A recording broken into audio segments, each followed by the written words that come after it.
Hello everyone. Today we are going to talk about a terrifying adventure, so get ready to be spooked. Confused Nick had no idea what was going on, but it turned out the CRS game had already started quietly. She was curious how they were spying on her conversation until the surveillance footage appeared on the TV. Suddenly she realized it was the clown toy she brought that had the camera. What a quirky design. Then CRS gave Nick an emergency number, reminding her to take it seriously. They only needed to know the objective of the game. Congratulations and welcome to CRS. This is no ordinary game. As soon as the conversation ended, everything returned to normal, and Nick realized she might be under surveillance or no. Though a bit anxious, she started paying attention to everything around her, feeling like the main character of a game. She arrived at the waiting area, and someone next to her just left, forgetting their keys on the table. And the keychain turned out to be a clown, absolutely a hidden mysterious clue. Just as Nick was on the verge of investigating, that lady happened to return for her keys. What an incredible coincidence it was. She realized she might be too paranoid and silently reminded herself, "Come on, just chill." When faced with Nick's questions, the branch manager, Olmo, seemed a bit helpless and mentioned he needed more time to respond. Nick wasn't impressed when Olmo said he was her dad's old friend. "I'm not interested." She ruthlessly demanded Olmo resign immediately. It was a lightning bolt of shock. There were plenty of old employees around, so Nick could only offer some compensation. Oh, what a hassle. Thinking to herself, this box not opening is such a mood killer. What now? She remembered the key from last night, but inserting it into the lock didn't work at all. Talk about frustrating.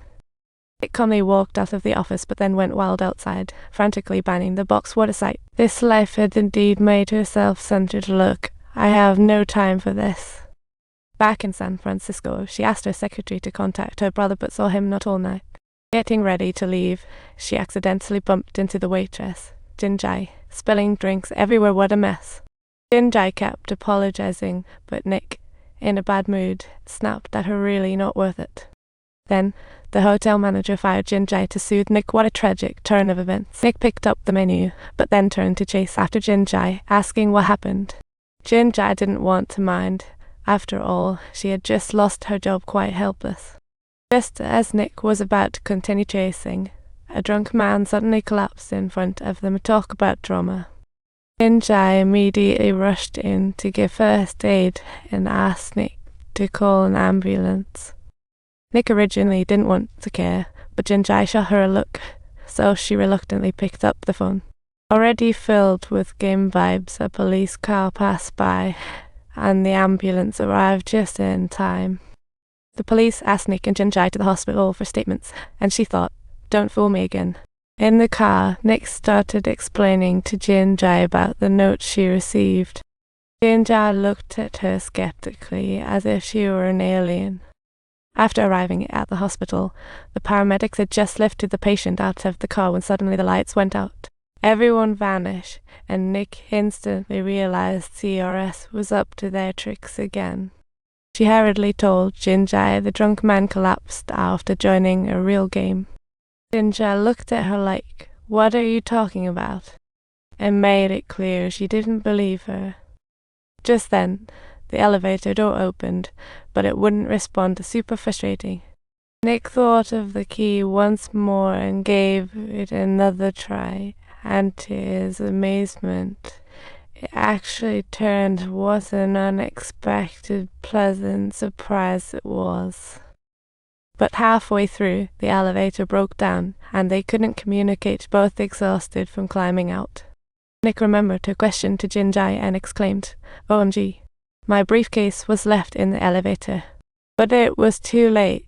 The elevator magically started working again. So ridiculous. When she got her act together, she was shocked.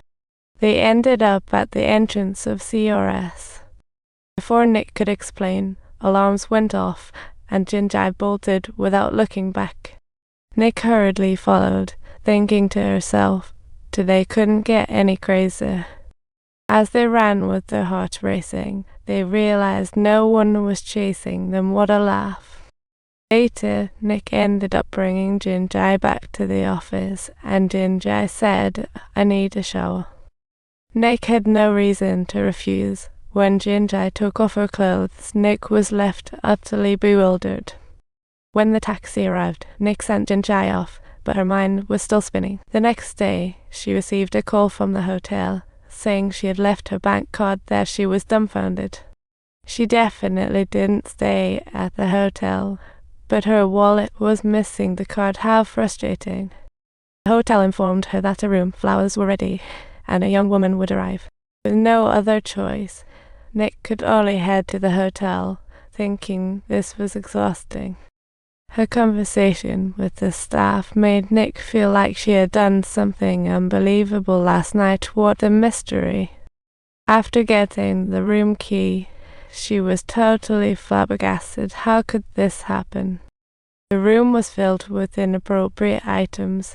The bed was a mess, and there were numerous women's clothes.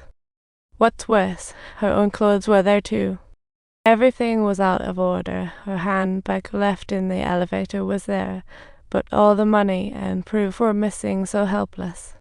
The items on the table scared her. White powder and photos were hastily stuffed into her bag.